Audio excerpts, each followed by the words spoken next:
بسم اللہ الرحمن الرحیم الحمد للہ رب العالمین والعاقبۃ للمتقین والصلاة والسلام علی سید الانبیاء والمرسلین وعلی کل من تبعہم بإحسان الی یوم الدین اما بعد فاعوذ باللہ من الشیطان الرجیم بسم اللہ الرحمن الرحیم لقد کان لکم فی رسول اللہ اسوۃ حسنہ۔ بسم اللہ الرحمن الرحیم۔ آج ہماری سیرہ جرنی کی 8ویں کلاس ہے۔ انشاءاللہ آج ہم وہ آگے پڑھیں گے، اور اس سے پہلے جو ہم نے پہلی کلاس میں آپ لوگوں سے بات کی تھی اس کو میں دوبارہ سے ریپیٹ کر دیتا ہوں کہ ہم نے یہ کہا تھا کہ سب سے پہلے تو آپ لوگوں نے ایک نوٹ بک ساتھ رکھنی ہے۔ دوسرا ہم نے یہ بتایا تھا آپ کو کہ عمل کی بھی نیت کرنی ہے، آپ نے جو علم آپ کو مل رہا ہے اس پر عمل کی نیت کریں، تو ہمیں سیرت سے سب سے زیادہ فائدہ کب ہوگا؟ جب ہم اس پہ عمل کریں گے۔ اور جو ہم اس پہ بات کرتے ہیں کہ ہمارے کرنے کے کام، تو اس کو آپ نے نوٹ بک میں اپنی نوٹ کرنا ہے اور اس کو عملی طور پہ بھی کرنا ہے۔ اور ایک اور آخری بات جو ہم نے کی تھی اس سب سے پہلی کلاس میں، کہ آپ یہ نیت کریں کہ جو میں پڑھ رہا ہوں میں کسی نہ کسی کو پڑھاؤں گا۔ کوئی 1 کی نیت کر لے، کوئی 10 کی نیت کر لے، کوئی 3 کی نیت کر لے، لیکن آپ نے اس چیز کو آگے بڑھانا ہے۔ اور جب بندہ اچھے طریقے سے اس کو پڑھ رہا ہوتا ہے دوسرے کو پڑھانے کی نیت سے، تو اس کا دماغ اس کو اور اچھی طریقے سے پروسیس کر رہا ہوتا ہے اور اس کو چیزیں زیادہ اچھی طریقے سے یاد رہتی ہیں اور سمجھ میں بھی آتی ہیں۔ تو آئیے آج انشاءاللہ اسٹارٹ کرتے ہیں۔ ہم نے جو لاسٹ کلاس میں جو بات کی تھی اس سے ہم لے کے آگے چلتے ہیں تاکہ تھوڑا سا آپ کے ذہن میں وہ چیزیں آ جائیں جو ہم نے بات کی تھی۔ اسلام کے بڑے بڑے دشمنوں کے بارے میں ہم نے بات کی تھی، ابو جہل کے بارے میں ہم نے بات کی تھی، ٹھیک، کہ ابو جہل کے کیا معاملات تھے، کس طریقے سے وہ اسلام کا بڑا دشمن تھا اور کس طریقے سے وہ تنگ کیا کرتا تھا آپ صلی اللہ علیہ وسلم کو۔ اسلام کے لیے وہ کتنی بڑی وہ مصیبت بنا ہوا تھا، اور پھر اس کا کیا ہوا تھا کہ وہ بدر میں مارا گیا۔ اس کے بعد اب آپ صلی اللہ علیہ وسلم کا سگا چچا ابو لہب، اس کی جو اس نے جو بھی معاملات کیے آپ صلی اللہ علیہ وسلم کے ساتھ، کوہ صفا پہ آپ صلی اللہ علیہ وسلم جا کے اعلان فرما رہے، اور سب سے پہلے جو آپ صلی اللہ علیہ وسلم کی ایک مجمع میں جس نے گستاخی کی وہ کون ہے؟ آپ کا سگا چچا ابو لہب جی۔ پھر اس کے بعد امیہ بن خلف، مشہور حضرت بلال رضی اللہ تعالیٰ عنہ کا جو واقعہ ہم سنتے ہیں، کیسا وہ ان پہ ظلم کیا کرتا تھا۔ تو ان کا جو آقا تھا وہ کون تھا؟ امیہ بن خلف۔ دن میں بھی کیسے ان کو وہ ٹارچر کیا کرتا، رات میں بھی کیسے ٹارچر کیا کرتا، تو وہ ان کا آقا امیہ بن خلف۔ تو اس کے بارے میں بھی ہم نے کچھ پڑھا۔ پھر ابی بن خلف کے بارے میں ہم نے پڑھا، پھر عقبہ بن معیط کے بارے میں ہم نے پڑھا، اسی طریقے سے ولید بن مغیرہ کے بارے میں ہم نے پڑھا۔ آج سے نبوت کا 5واں سال شروع ہو رہا ہے۔ اس میں معجزہ شق قمر بھی ہے کہ چاند کے جو 2 ٹکڑے ہوئے آپ صلی اللہ علیہ وسلم کو اللہ تعالیٰ نے ایک معجزہ دیا، وہ چاند کے 2 ٹکڑے ہوتے ہیں۔ پھر اس کے بعد ہجرت حبشہ، آج سے ہم اس کو ڈسکس کریں گے۔ ہجرت حبشہ آج کل جو ایتھوپیا ہے اس کو حبشہ کہتے ہیں، اور اس ٹائم پہ جیسے آج کل تو ایتھوپیا کے ظاہر سی بات ہے کہ ایک سرٹن ایریا ہے اس پہ حکومت ہے، اس وقت اس کی حکومت جو تھی حبشہ کی حکومت بہت آگے تک پھیلی بھی تھی، صحیح۔ تو ہجرت حبشہ، تو اس پہ انشاءاللہ آج ہم بات کریں گے کہ ہجرت حبشہ کیوں ہوئی، اور پھر یہ 2 دفعہ ہیں ہجرت حبشہ، پہلی دفعہ اور دوسری دفعہ۔ تو ہجرت حبشہ یعنی کہ ایتھوپیا کی جو مائگریشن ہوئی، مدینہ سے پہلے 2 دفعہ ہجرت ہوئی ہیں، ٹھیک۔ ہجرت یہ کہتے ہیں کہ کسی شہر سے دوسرے جگہ مائگریٹ کرنا، دوسرے شہر میں چلے جانا۔ تو ہجرت کیوں ہوئی اس کی 2 وجوہات ہیں، صحیح۔ تو آپ نے ابھی تک جتنی ساری چیزیں پڑھی، ٹھیک، ابھی نبوت کا 5واں سال ہے۔ آپ صلی اللہ علیہ وسلم کو 40 سال کی عمر میں نبوت ملی، تو آپ صلی اللہ علیہ وسلم کی ابھی ایج کیا ہوگی؟ 45 ایئرس۔ تو آپ صلی اللہ علیہ وسلم کی ایج کیا ہے؟ 45 ایئرس، 45 سال، اور آپ صلی اللہ علیہ وسلم مکہ کے اندر موجود ہیں۔ اور ابھی آپ نے دیکھا کہ کس طریقے سے وہ قریش کے لوگ آپ صلی اللہ علیہ وسلم کو ہر قسم کی تکلیفیں پہنچا رہے، ہمسائے تو وہ الگ تکلیفیں پہنچا رہے ہیں، پھر وہ ہر قسم کے کوئی کبھی گستاخی کر رہا ہے، کوئی کبھی ساحر کہہ رہا ہے، کوئی جادوگر کہہ رہا ہے، کوئی آپ صلی اللہ علیہ وسلم کو کوئی مجنون کہہ رہا ہے۔ تو مختلف قسم کے پروپیگنڈے ہو رہے ہیں، سازشیں ہو رہی ہیں مسلمانوں کے خلاف۔ تو مسلمانوں کا مکہ میں رہنا بہت دشوار ہو گیا، اور یہ ظاہر سی بات ہے کہ جب ایسی جگہ جہاں پہ آپ کو آپ کی دین کی حفاظت اور دین پر عمل ممکن نہ ہو، تو آپ کو وہ شہر چھوڑ کے دوسری جگہ چلے جانا چاہیے جہاں پہ آپ اس دین کی پریکٹس کر سکیں۔ تو یہی وجہ تھی کہ ہجرت حبشہ ہوئی، اور کچھ مسلمان وہ مکہ سے مائگریٹ کر کے حبشہ چلے گئے۔ حبشہ کیوں گئے؟ حبشہ کا ہم تھوڑا سا آپ کو نقشہ بھی دکھاتے ہیں، آج کا سبق جو ہے ہمارا. تو یہ دیکھیں یہاں سے مکہ ہے صحیح، اور مکہ سے کافی دور جا کے ایجپٹ، سوڈان، اس کے بعد جو ہے نا یہاں پہ ایتھوپیا ہے صحیح. اور اگر آپ اس سائڈ پہ دیکھیں گے تو عمان اور یہ سب چیزیں ہیں. تو مکہ سے کافی دور تھا ایتھوپیا. اچھا ایتھوپیا میں یا پھر حبشہ میں کون تھا جو بادشاہ تھا؟ بادشاہ جو تھا ایتھوپیا میں وہ اس وقت کا عیسائی تھا ٹھیک. اور جیسے کہ آپ نے سنا ہے نا کہ مصر میں جو بادشاہ ہوتا تھا اس کو کیا کہتے تھے؟ فرعون کہتے تھے. اسی طریقے سے جو حبشہ میں جو بادشاہ ہوتا تھا اس کو کیا کہتے تھے؟ نجاشی کہتے تھے. تو نجاشی جو تھا ظاہر سی بات ہے کہ وہاں پہ بادشاہ تھا اور وہ عیسائی تھا. اور آپ ابھی بھی اگر تھوڑی سی ریسرچ کریں نا تو اسلام میں سب سے زیادہ کنورژن جو ہے نا، اور سب سے زیادہ لوگ جو اسلام قبول کرتے ہیں وہ کون سا ریلیجن ہے؟ کرسچینٹی. تو کرسچینٹی سے سب سے زیادہ کنورژن ریشو ہے کس میں؟ اسلام میں.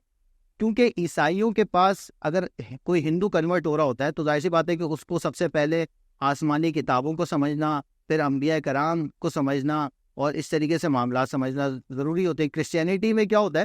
ان کے پاس ان کو پتہ ہے کہ بھائی آسمانی کتابوں کا سلسلہ ہے، انبیاء کرام کے آنے کا سلسلہ ہے. تو جو کرسچینٹی سے جو کنورژن ہوتا ہے وہ لوگوں کا آسان ہوتا ہے کیونکہ ان کو ساری بیسکس کا پتہ ہوتا ہے. اپنے عقائد کو تھوڑا درست کرنے کی ضرورت ہوتی ہے. حضرت عیسیٰ علیہ السلام کے بارے میں عقیدہ، حضرت مریم کے بارے میں عقیدہ، آپ صلی اللہ علیہ وسلم کے بارے میں عقیدہ، یہ جو معاملات ٹھیک ہو جاتے ہیں تو وہ کنورٹ ہو جاتا ہے. تو کنورجن ریشو آج بھی بہت زیادہ ہے کرسچینٹی سے اسلام میں. تو یہ بادشاہ کرسچن تھا، عیسائی تھا اس وقت کا. تو یہاں پہ جو ہے وہ کچھ آسان تھا کہ بادشاہ رحم دل بھی تھا اور ایک کرسچینٹی میں تھا، تو اس کے لیے یہاں پہ موو کرنا مسلمانوں کا آسان تھا اور امید تھی کہ یہاں پہ جو ہے مسلمان بہتر طریقے سے رہے. تو اس بادشاہ کے بارے میں آتا بھی تھا کہ بھئی یہ رحم دل ہے اور اس طریقے سے معاملات ہے، اچھا بادشاہ تھا. تو یہ ہوا کہ مکہ سے ہجرت ہوتی ہے حبشہ یا ایتھوپیا آپ کہہ لیں. تو یہ ہم نے کچھ میپ آپ کو لگایا ہوا ہے، تو بیچ میں سمندر وغیرہ کا بھی معاملہ ہے. تو اس طریقے سے ہجرت کا معاملہ شروع ہوتا ہے. اب ہجرت کس نے کی، کون کون تھا اس ہجرت میں، تو بات کر لیتے ہیں. سب سے زیادہ مشہور جنہوں نے ہجرت کی آپ صلی اللہ علیہ وسلم کے داماد حضرت عثمان بن عفان رضی اللہ تعالیٰ عنہ اور ان کی زوجہ بنت نبی صلی اللہ علیہ وسلم حضرت رقیہ رضی اللہ تعالیٰ عنہ ٹھیک. تو یہ آپ صلی اللہ علیہ وسلم کی بیٹی ہیں، انہوں نے بھی ہجرت کی ہے حضرت عثمان رضی اللہ تعالیٰ عنہ کے ساتھ. اور یہ وہ پہلا جوڑا ہے، یہ پہلا پیئر ہے جنہوں نے اللہ کی راہ میں مائگریشن کی ہے. تو اس لحاظ سے بھی جو ہے نا وہ ان کا ایک ان کو یاد کیا جاتا ہے کہ یہ وہ پہلا جوڑا ہے یہ کہ جنہوں نے مکہ سے مائگریٹ کیا حبشہ. پھر وہ مشہور صحابی زبیر بن عوام رضی اللہ تعالیٰ عنہ وہ بھی تھے اس ہجرت میں، یعنی کہ ہجرت حبشہ جو فرسٹ ٹائم ہوئی ہے اس کی بات ہو رہی ہے. عثمان بن مظعون رضی اللہ تعالیٰ عنہ بھی تھے، یہ بھی مشہور صحابی ہیں. اچھا اس کا دورانیہ کتنا تھا؟ ایسا ہوا کہ ہجرت جو ہوئی ہے وہ رجب میں ہوئی ہے ٹھیک. رجب سے شوال تک یعنی کہ 4 مہینے کا دورانیہ ہے، جس دوران یہ 11 مرد تھے اور 5 عورتیں تھیں. 11 مرد اور 5 عورتیں یعنی کہ ٹوٹل تعداد جو 16 لوگوں کی ہجرت تھی. اور وہ مکہ سے مائگریٹ کر کے جب حبشہ پہنچے ہیں یا ایتھوپیا پہنچے ہیں تو ان کا جو دورانیہ تھا وہ صرف 4 مہینے رہے ہیں. اس کے بعد مکہ واپس چلے جاتے ہیں. مکہ واپس کیوں جاتے ہیں اس بارے میں انشاءاللہ ہم بات کرتے ہیں. تو بہت ساری باتیں آتی ہیں کہ وہ مکہ واپس کیوں چلے گئے. اس میں سے ایک مشہور بات یہ ہوتی ہے کہ اس وقت وہ یہ ان تک خبر پہنچتی ہے کہ مسلمانوں کے حالات پہلے سے بہتر ہو گئے. اس کی وجوہات 2 ہوتی ہیں، اس کے بارے میں ہم بات کرتے ہیں. حضرت حمزہ رضی اللہ تعالیٰ عنہ کا اسلام لانا اور مشہور صحابی حضرت عمر رضی اللہ تعالیٰ عنہ کا اسلام لانا، یہ 2 وجوہات تھیں جس کی وجہ سے ان کو یہ لگا، وہ جو 16 لوگ تھے جس میں حضرت عثمان رضی اللہ تعالیٰ عنہ، حضرت رقیہ بنت محمد صلی اللہ علیہ وسلم، تو وہ دونوں بھی اس میں شامل ہیں. تو ان کو جب یہ خبر ملی کہ حضرت عمر رضی اللہ تعالیٰ نے اسلام قبول کر لیا، حضرت حمزہ رضی اللہ تعالیٰ نے اسلام قبول کر لیا، تو وہ واپس جو ہے وہ مکہ تشریف لے آئے. تو حضرت حمزہ رضی اللہ تعالیٰ عنہ نے کیسے اسلام قبول کیا؟ حضرت حمزہ آپ صلی اللہ علیہ وسلم کے کون ہیں؟ چچا ہیں، یعنی کہ حمزہ بن عبد المطلب. جیسے کہ آپ صلی اللہ علیہ وسلم کے چچا ابو لہب ہیں، ابو طالب ہے، اسی طریقے سے یہ حضرت حمزہ رضی اللہ تعالیٰ عنہ بھی آپ صلی اللہ علیہ وسلم کے چچا ہیں. یہ آپ صلی اللہ علیہ وسلم کے جو چچا حضرت حمزہ ہیں یہ مسلمان نہیں ہوئے تھے، اور ان کی زندگی ایسی تھی کہ جیسے عام کچھ ہابیز ہوتی ہے لوگوں کی، شکار پہ جانا، اس طریقے سے ٹائم اسپینڈ کرنا، ٹھیک. تو ان کی بھی اسی طریقے سے کچھ ہابیز تھیں. تو حضرت حمزہ رضی اللہ تعالیٰ نے ایک دن شکار وغیرہ کھیل کے آئے اور اپنے گھر پہ تشریف لائے. تو ان کی جو باندی تھی انہوں نے کہا کہ آج تو آپ کے چچا کو ابو جہل نے خوب سنائی اور بہت زیادہ سنائی. تو حضرت حمزہ رضی اللہ تعالیٰ عنہ کو جلال آ گیا کہ کیسے اور جو ہے نا مجمع میں میرے بھتیجے کی بے عزتی کی ہے اور گستاخی کی ہے. تو حضرت حمزہ رضی اللہ تعالیٰ عنہ کے پاس ایک کمان تھی، تیر کمان ہوتے ہیں نا، جو ایرو جو آپ نشانہ لیتے ہیں، تو تیر کمان تھی. تو وہ کمان لے کے جو ہے نا حضرت حمزہ رضی اللہ تعالیٰ عنہ بڑے غصے میں ابو جہل کے پاس چلے گئے. ابو جہل، اچھا ابو جہل کا جو سٹیٹس تھا معاشرے میں وہ ایک سردار تھا، صحیح. تو ایک سردار تو اس کی بڑی عزت تھی اور ایک بڑا اس کو پروٹوکول دیا جاتا تھا اور بڑی اس کو جو ہے نا وہ عزت دی جاتی تھی. تو ابو جہل کو جو ہے انہوں نے باہر نکالا اور اس کو خوب مارا، بہت مارا. اور جو عوام تھی، ظاہر سی بات ہے کہ ایک بڑا سردار ہے ابو جہل، اس کی پٹائی ہو رہی ہے، حضرت حمزہ مار رہے ہیں. تو سب لوگ آئے کہ آپ کیا کر رہے ہیں. تو ابو جہل نے خود روکا ہے. ابو جہل نے کہا کہ نہیں، آج میں نے ان کے بھتیجے کے ساتھ بہت زیادہ زیادتی کی ہے. تو حضرت حمزہ بہت غصے میں، بہت جلال میں ہوتے. حضرت حمزہ کہتے ہیں کہ تمہیں کیا لگتا ہے کہ وہ اکیلا ہے؟ میں بھی اسی کے دین پہ ہوں، محمد کے دین پہ ہوں. اب حضرت حمزہ رضی اللہ تعالیٰ بول دیتے ہیں اور سب حیران ہو جاتے ہیں کہ حضرت حمزہ بھی مسلمان ہو چکے ہیں. خیر حضرت حمزہ یہ بول تو دیتے ہیں جذبات میں، پھر حضرت حمزہ سوچتے ہیں کہ میں نے تو یہ بول دیا کہ میں مسلمان ہو گیا ہوں. تو سیدھے جاتے ہیں آپ صلی اللہ علیہ وسلم کی خدمت میں اور بتاتے ہیں پورا واقعہ یہ ہوا، میں نے ابو جہل کو مارا اور پھر میں نے یہ بول دیا کہ میں بھی مسلمان ہو گیا. تو پوچھتے ہیں کہ آپ کا کیا دین ہے، کیا دعوت جو دیتے ہیں، آپ کو کیا دعوت دیتے ہیں؟ تو آپ صلی اللہ علیہ وسلم پوری دعوت دیتے ہیں اور وہ اس طریقے سے مسلمان ہو جاتے ہیں. اب حضرت حمزہ رضی اللہ تعالیٰ عنہ بھی ایک بڑے لیول کے بندے ہیں، یعنی کہ ایک مطلب جیسے کہ حضرت عمر رضی اللہ تعالیٰ عنہ، حضرت حمزہ، یہ ایک بڑے ایلیٹ طبقے کے لوگ ہیں اور ظاہر سی بات ہے ان کا معاشرے میں بڑا مقام ہے، جیسے قریش کے جو سرداروں میں سے ان کا شمار ہوتا ہے نا. تو حضرت حمزہ رضی اللہ تعالیٰ ایمان لے کے آ چکے ہیں. اب حضرت عمر رضی اللہ تعالیٰ عنہ ایمان کا کیا واقعہ ہے، بڑا مشہور سا واقعہ ہے، دوبارہ سے ہم اس کو ریپیٹ کر لیتے اس واقعے کو، کہ آپ صلی اللہ علیہ وسلم نے دعا مانگی کہ 2 عمر میں سے 1 عمر دے دے. اللہ تعالیٰ سے آپ صلی اللہ علیہ وسلم دعا مانگ رہے ہیں کہ اسلام کو جو ہے وہ آپ قوت دے دیں، طاقت دے دیں. کس سے؟ 2 عمر میں سے 1 عمر میں سے، 2 عمر میں سے کسی ایک سے اسلام کو قوت دے دیں. اللہ تعالیٰ سے دعا مانگ رہے ہیں. تو ایک تو ابو جہل کا نام کیا تھا؟ عامر بن حشام، اور حضرت عمر رضی اللہ تعالیٰ کا نام عمر بن خطاب. تو اللہ تعالیٰ نے حضرت عمر رضی اللہ تعالیٰ عنہ کی سلیکشن کی اور ان کو جو ہے وہ دین کی طرف اللہ تعالیٰ لے کے آیا اور انہوں نے اسلام قبول کیا. تو حضرت عمر رضی اللہ تعالیٰ عنہ جو ہے وہ ایک جگہ بات چلی کہ آپ صلی اللہ علیہ وسلم کو جو قتل کرے گا نعوذ باللہ یا ان کو شہید کرے گا تو ہم جو ہے اس کو 100 اونٹ انعام دیں گے. اچھا یہ قریش جو تھے نا، وہ دار ندوہ ایک ہوتا تھا، وہاں پہ میٹنگ ہوتی تھی. جیسے مسلمانوں کا ابھی مکہ میں ابھی 5 ہجری چل رہی ہے نا، تو مکہ میں جتنی سال بھی مسلمان رہے ہیں تو وہاں پہ ان کی جو میٹنگز ہوتی تھی، ان کا جو سینٹر تھا، کمیونٹی سینٹر کہہ لیں، یا پہ جہاں پہ بھی آپ سے ملاقاتیں ہوتی تھیں، مجلسیں ہوتی تھیں، اس کا نام کیا تھا؟ دار ارقم. ٹھیک. تو اور یہ جو مشرکین مکہ تھے وہ جمع ہوتے تھے دار ندوہ میں، تو ان کا وہ جو آفس تھا. تو وہاں پہ یہ مشورہ ہوا کہ حضرت عمر رضی اللہ تعالیٰ بھی موجود تھے کہ ہم 100 اونٹ دیں گے جو آپ صلی اللہ علیہ وسلم کو نعوذ باللہ قتل کرے گا، شہید کرے گا. تو خیر حضرت عمر رضی اللہ تعالیٰ عنہ جو ہے وہ جذبات میں بھی تھے اور اس طریقے سے انہوں نے کہا کہ میں یہ کام کرتا ہوں. تو حضرت عمر رضی اللہ تعالیٰ عنہ ننگی تلوار لے کے آپ صلی اللہ علیہ وسلم کی طرف جو ہے وہ جا رہے ہیں. اب ظاہر سی بات ہے کہ حضرت عمر رضی اللہ تعالیٰ عنہ کو ایک جلال ہے، ایک روب ہے. تو صحابہ جب جو راستے میں دیکھ رہے ہیں کہ آپ صلی اللہ علیہ وسلم کی طرف جا رہے ہیں، اب ظاہر سی بات ہے کہ صحابہ سے صحابی تھے وہ اتنا ان کے اندر وہ مطلب اتنے پاورفل نہیں تھے وہ، تو انہوں نے ان سے جو کچھ ہو سکا انہوں نے کیا. تو حضرت عمر رضی اللہ تعالیٰ جا رہے تو انہوں نے کہا کہ جو آپ کہاں جا رہے ہیں، آپ سب سے پہلے تو آپ یہ دیکھیں، کیونکہ ان کو انداز ہوگا کہ آپ صلی اللہ علیہ وسلم کو غلط ارادے سے وہاں پہ جا رہے ہیں. تو انہوں نے کہا کہ سب سے پہلے تو آپ اپنے گھر کی خبر لیں، آپ کی بہن بھی مسلمان ہو چکی ہیں، تو حضرت عمر رضی اللہ تعالیٰ عنہ اور غضبناک ہو گئے اور اپنے گھر کی طرف چلے گئے۔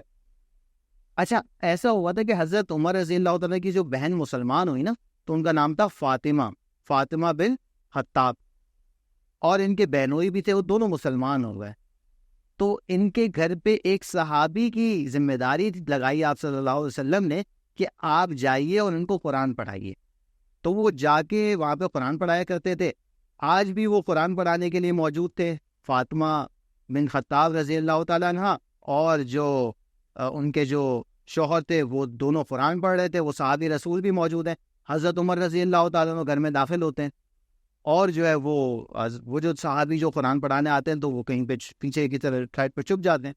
تو حضرت فاطمہ سے جو ہے وہ سوال کرتے ہیں کہ تم مسلمان ہو گئی، اور پھر خوب جو ہے نا ان کو مارتے ہیں، برا بلا کہتے ہیں۔ تو اتنا مارتے ہیں کہ ان کے خون نکلنا شروع ہو جاتا ہے، اور خون کی ایک تاثیر ہوتی ہے نا، ظاہر سی بات ہے کہ جو انسانیت جس میں باقی ہوتی ہے تو اس کو ایک خون کی تاثیر ہوتی ہے۔ تو حضرت عمر رضی اللہ تعالیٰ عنہ نے جب خون دیکھا تو ان کو یہ افسوس ہوا کہ میں نے شاید زیادہ جو ہے وہ مار بھی دیا، اور زیادہ میں نے ان کو زیادتی کر لی ان کے ساتھ۔ تو وہ کہتے ہیں کہ اچھا مجھے پڑھ کے بتاؤ تم کیا پڑھتی ہو۔ تو وہ بہن بھی حضرت عمر رضی اللہ تعالیٰ عنہ کی تھی، انہوں نے کہا کہ ایسے نہیں، پہلے جا کے غسل کرو، پاک صاف ہو کے، اور پھر میں تمہیں قرآن سناؤں گی۔ تو حضرت عمر رضی اللہ تعالیٰ عنہ غسل کرتے ہیں اور آگے بیٹھتے ہیں، حضرت فاطمہ بن خطاب رضی اللہ تعالیٰ عنہ ان کو قرآن سناتی ہیں، اور اس طریقے سے پھر وہ جو ہے حضرت عمر رضی اللہ تعالیٰ عنہ کا دل تبدیل ہو جاتا ہے۔ آپ صلی اللہ علیہ وسلم کے پیچھے دعا ہوتی ہے، تو حضرت عمر رضی اللہ تعالیٰ عنہ ایسے ہی جو ہے وہ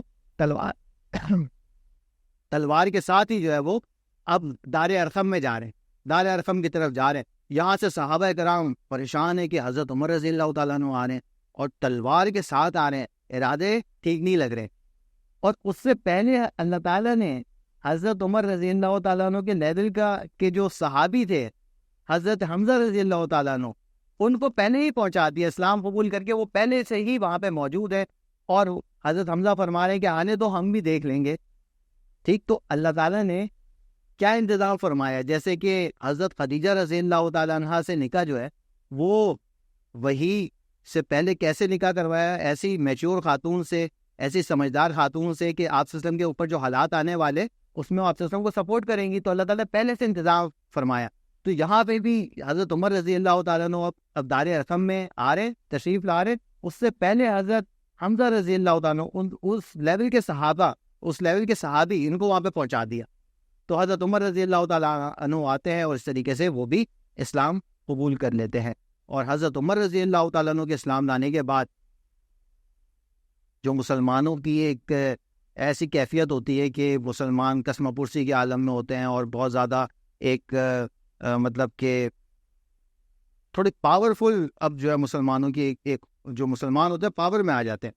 ایسا ہوتا ہے نا کہ واقعہ کہ جب حرم میں حضرت عمر رضی اللہ تعالیٰ عنہ سے پہلے کیا ہوتا ہے کہ لوگ جو ہے مسلمان چھپ چھپا کے نماز پڑھ رہتے ہیں، تو حضرت عمر رضی اللہ تعالیٰ جب اسلام قبول کرتے ہیں تو فرماتے ہیں کہ اب ہم نماز جو ہے نا مسجد حرام میں پڑھیں گے، اور مسجد حرام میں جا کے اعلان کرتے ہیں کہ جس کو اپنی بیوی کو بیوہ کرانا ہو، بچوں کو یتیم کرانا ہو، وہ آ جائے، ہم یہیں پہ نماز پڑھیں گے۔ تو اس طریقے سے حضرت عمر رضی اللہ تعالیٰ عنہ سے اسلام کو بہت زیادہ قوت، بہت زیادہ طاقت ملی۔ تو یہی خبر سن کے حبشہ پہ واپس آ جاتے ہیں کہ حبشہ میں جو ہجرت کی گئی، تو حبشہ میں جب مسلمانوں تک یہ خبر پہنچی تو وہ سارے جو جتنے بھی ہجرت کرنے والے تھے وہ واپس مکہ تشریف لے آئے۔ اور اس طریقے سے ہجرت حبشہ جو اول تھی، یعنی کہ فرسٹ ٹائم کی جو ہجرت تھی حبشہ کی، وہ اس واقعے کی وجہ سے حضرت حمزہ بن عبد المطلب اور حضرت عمر بن خطاب رضی اللہ تعالیٰ عنہ کے اسلام لانے کی خبر سے وہ سارے جو صحابہ تھے جو ہجرت کر کے گئے تھے حبشہ یا ایتھوپیا، وہ جو ہے وہ واپس مکہ آ جاتے ہیں۔ اور پھر مکہ آنے کے بعد اب پھر ہم دیکھیں گے کہ ہجرت حبشہ ثانیہ کیسے ہوئی، سیکنڈ ٹائم ہجرت حبشہ کیسے ہوئی، تو اس میں بڑے دلچسپ واقعات ہیں، اور حضرت جعفر طیار رضی اللہ تعالیٰ عنہ کا بھی ایک بڑا دلچسپ واقعہ ہے، انشاءاللہ وہ ہم اگلی ایپیسوڈ میں انشاءاللہ اس کو کور کریں گے۔ السلام علیکم ورحمۃ اللہ وبرکاتہ۔